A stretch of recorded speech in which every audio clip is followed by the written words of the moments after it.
This is another Read Me Something reward for Reich E. Spore's Patreon. We are currently reading from my Oz-based novel, Polychrome. Chapter 12. A true mortal?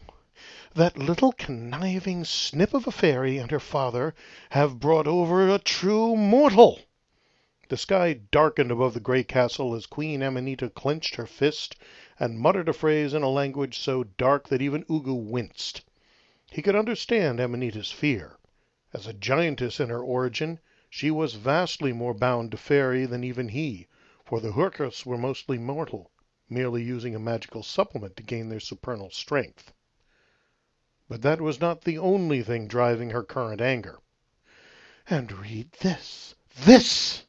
A prophecy of our defeat!" She whipped out a black blade and drew back her arm for a strike that would have taken the head from the armored figure cowering before her. Ugu caught her wrist and held it effortlessly, concealing his own trepidation as Amanita's rage transferred itself to him. "Unhand me, you second-rate sorcerer, or—" "Peace, Queen Amanita. You allow your anger and, yes, fear, to blind you to the advantages of our position." Her other hand had been curling in preparation for casting a transformation, which would have revealed his own protections, and possibly precipitated a final conflict that he was very loath to pursue, when his words penetrated. The icy green eyes thawed slightly, and she tilted her head in curiosity. He slowly loosened his grip and watched as she sheathed the 3-foot ebony blade. "Advantages, my lord? If you see any advantages to their gaining an ally who can ignore even the mightiest sorceries, I am astounded and filled with curiosity, for it seems to me that this is a disaster." "Indeed, it could be. But first let us not punish our best servants for bringing us news we would rather not hear. Instead, let us reward Cirrus Dawnglory for his long and perilous service." The bowed figure raised his head cautiously. "Thank you, your majesty, though I no longer have any need of that name." "As you will. Yet you took his name and identity 3 centuries agone, and in many ways you have become him." Ugu had spent many years studying his people, the enslaved of Oz, the collaborators, the elemental spirits forged from his magic and Amanita's, and the souls of particular natives of the 4 countries and the city.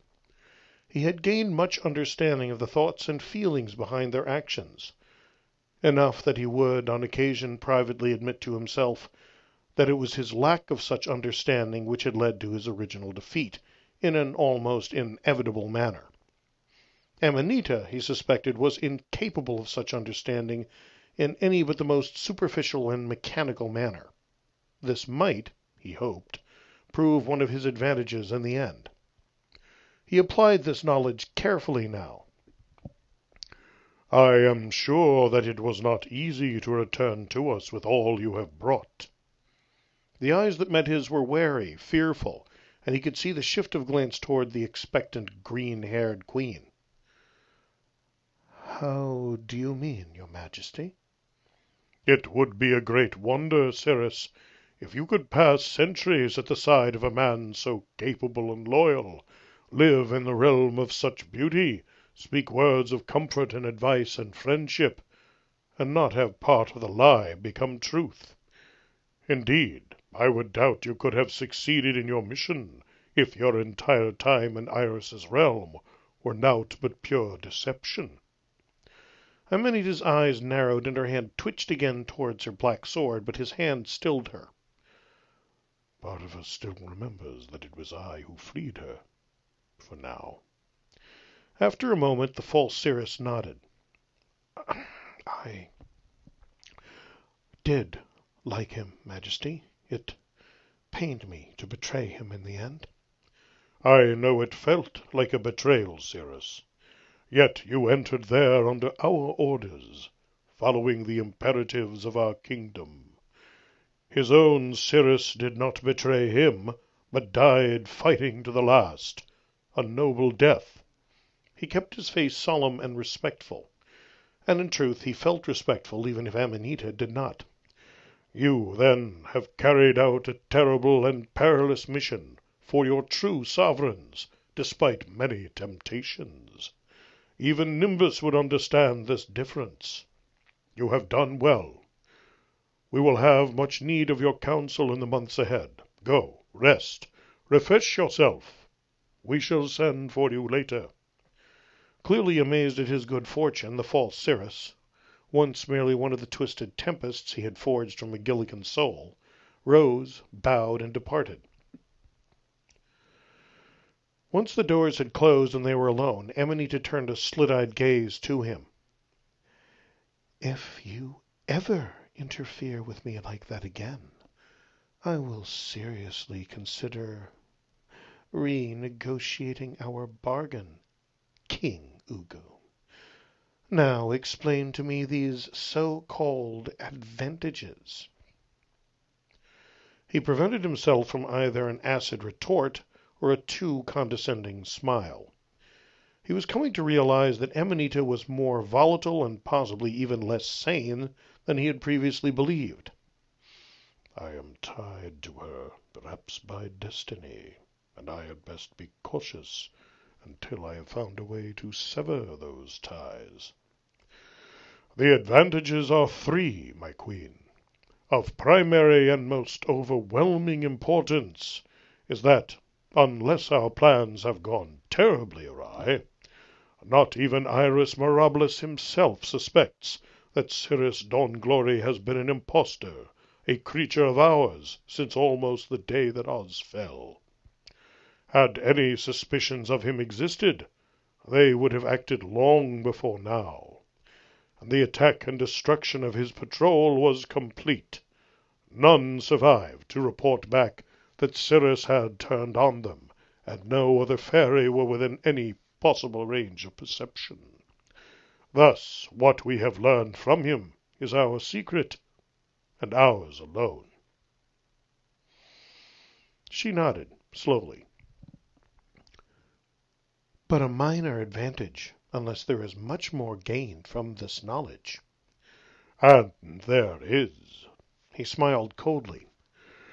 "We have the prophecy, which prophesies our possible defeat, but also victory, and they do not know this. Can you not see how well this is for us?" Whether as the isolated Mrs. Yup or as Queen Amanita, the Yugahu had never been said to be stupid. She paused and considered, and her red-lipped smile was a shard of poisoned ice. Oh, yes, my king. My sincere apologies. We have here in our grasp the way to our defeat, and if we take care, we can guide our enemies to follow that course until it ends in theirs." "Precisely. We must take care that none recognize that we know how our end is foreseen. We must not interfere in any way that would reveal our foreknowledge. React, never act, but prepare here for the grand finale that will dash their hopes, shatter their belief in their protection from our powers, and their futile hope that the above shall one day rescue them." He slowly seated himself on the gray throne. "And this very prophecy also shows that, by describing how it may be used against us, the final ritual we have often discussed would, in fact, give us final and total control over all the power of Oz." She laughed, that delighted yet chilling glissando echoing through the throne room. "And they will be delivering to us that vital ingredient which we were lacking." She settled back on her own throne, looking much more relaxed, then glanced back up at him. "You mentioned 3 advantages, Your Majesty. What is the third?" The third, my queen, is the major reason that I not only prevented you from killing Cyrus, but have rewarded him, and intend to continue doing so, and I hope you shall join me in this.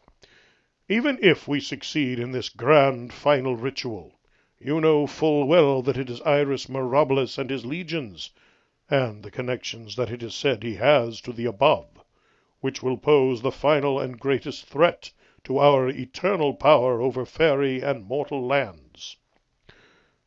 And here, in Cirrus Dawn-Glory, we have one who knows every detail of that sky fortress's defense, every door, every wall, every passage obvious and hidden, the tactics and strategies discussed by the Lord of Rainbow and his head of hosts, every single aspect of their ways of offense and defense, and they suspect not a bit of this.